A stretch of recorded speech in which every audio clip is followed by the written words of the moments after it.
Now that team of the season is officially over, these are the hidden gems you missed. So I've made a top 10. You can let me know your thoughts in the comment section. I'm answering everyone. It is free to subscribe. Let's begin with the honorable mentions. How has no one been using Shaw? I realize she's a 97, might be on your radar, but we never see 97s this overlooked where she cost next to nothing. 4 playstyles, and I'm not getting on record saying she's the next Ronaldo, but still, this has to be a pickup. And don't worry, the list won't be this high profile, just had to get this out of the way, at least in this sector. Junior, 95, out wide. This is a better version of a Ferland Mendy project.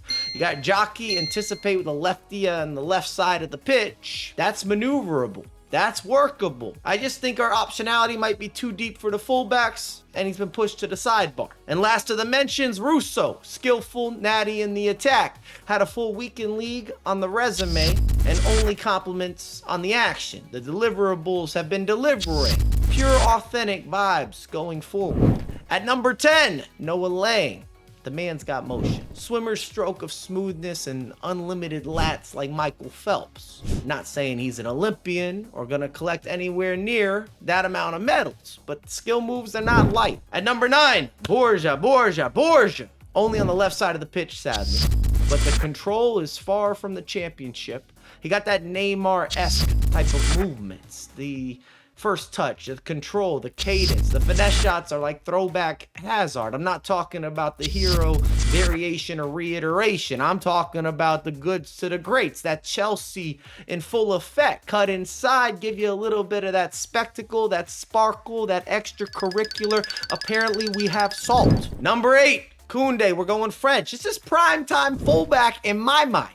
Intercept, jockey, rapid. And I say fullback because I mean it. Thank me later. You don't want him as an undersized CB. Does the defensive duties as a first priority, but he's not lackluster going forward. He's not going to be a liability. And he's been doing the job for yours truly. Number 7, we have the Brazilian Conte with Freddie. And he's got that same type of build, even a little bit wider. If you want to push and shove. Venus flytrap, who? Welcome to the Freds. Sounds like a tune that could have been on a Mac Miller album. May he rest easy. I miss you more than you would ever know. And Fred's got that rhythm that's better than a freestyle on Sway, which could be a highly American reference, but that might hit an international crowd. At number 6, Trinity Rodman, and speed is an understatement. She's around the block before you get started. Kentucky Derby, who? Just the pleasure on the pitch. Dribbling is magnificent, and for whatever reason, not seeing her in rotations, discussions, back and forth, not been getting into lineups. I don't know why. At number 5, Steven Maria, brand spanking new MLS edition. Welcome to the team of the season. CB or out wide as a fullback. 5'10" might not be your favorite size for that center back pairing. And I hear that. I am a heightist when it comes to that position, but jockey, intercept, anticipate on a fullback is something unusual. Should be talked about more. Easy to make this insertion happen, and some of you will talk about goal scoring prowess or natural capability. I'm not that worried with my fullbacks and scoring goals. They aren't on the heavy overlap. If anything, there's some facilitation, but it's normally on the ground passing. Maybe some of that R1 driven pass, but I'm not whipping in a bunch of crosses, and they're almost never in positions to score goals. At number 4, Reinders. 3 passing play styles with rude Hullet stat lines, and he can move players and you can find those runners. You're unlocking space, and he's a bit of an underrated finisher in my eyes, but the way that he gets degrees of separation, those little bursts, it gives you competitive advantages. And again, not in lineups, not in rotations. In general, Serie A kind of got left off the picture, or left off the book, left off the pamphlet. Maybe the least hyped team of the season of all the releases. And the more that I see the separation with this individual and the angling that comes with it, it brings joy to my gameplay. Number 3, a man on the move, at least domestically, Cunha, the Brazilian. And I saw my good friend, Good Vibes John, singing the praises from a Manchester United perspective. Esa menina she 매력 보도록 보듯이 엘라 오피스텔 가도 떡볶이 먹자 사랑이 뭔지 멋지 뻔히 하나와 호도고로 부릴 마음 엘라 코파카바나에서 대운탕 먹자 뻗지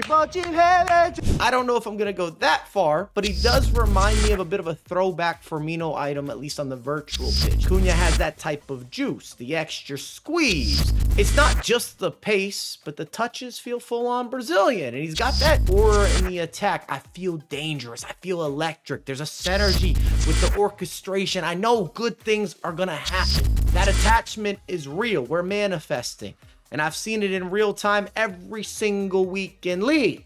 So Cunha is getting a heavy salute. At number 2, Upamecano. This man is a class act. So physically dominant. Blockbuster. I'm talking bruiser, aerial. Runs like the Flash, but he's built like the Hulk.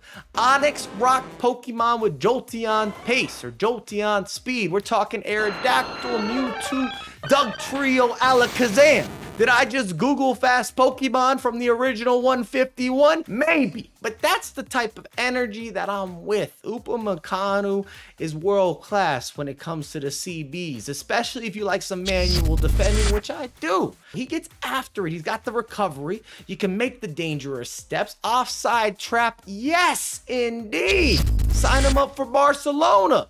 We'll do more of that. And at number 1, Melchi Dumernet. I did not see this coming. We know about her. She's a problem. It's undeniable. It's a definite. I feel objective, not subjective. This version of her is haunting me every single weekend. She's with the demon activities. She's got one of the best speed boosts you could imagine off the pitch. She can play multiple positions that don't even make sense. She's just got this pro clubs feel. And the way that she's able to get by the opposition, or in this case, get by yours truly, it's terrorizing me. It sits with me. She's in there, rent free, in my headspace. If I see her coming in as a super sub, I know what I'm going to be dealing with. When she's in the starting 11, more of the same. There are so many players I would rather face than Melchi Dumernet. And I hope that I'm not mispronouncing anything. I mean this all complimentary. She has been unstoppable. Which wraps up the official top 10 with a heavy bias. Let me know what players have stood out for you amongst the team of the season. There's been a lot of releases. I didn't even get heavy into the SBCs or honorable mentions, collections. EA just keeps giving us so many promos and so many items, but I look forward to going back and forth with the community. And as always, I have a lot more content coming out ASAP.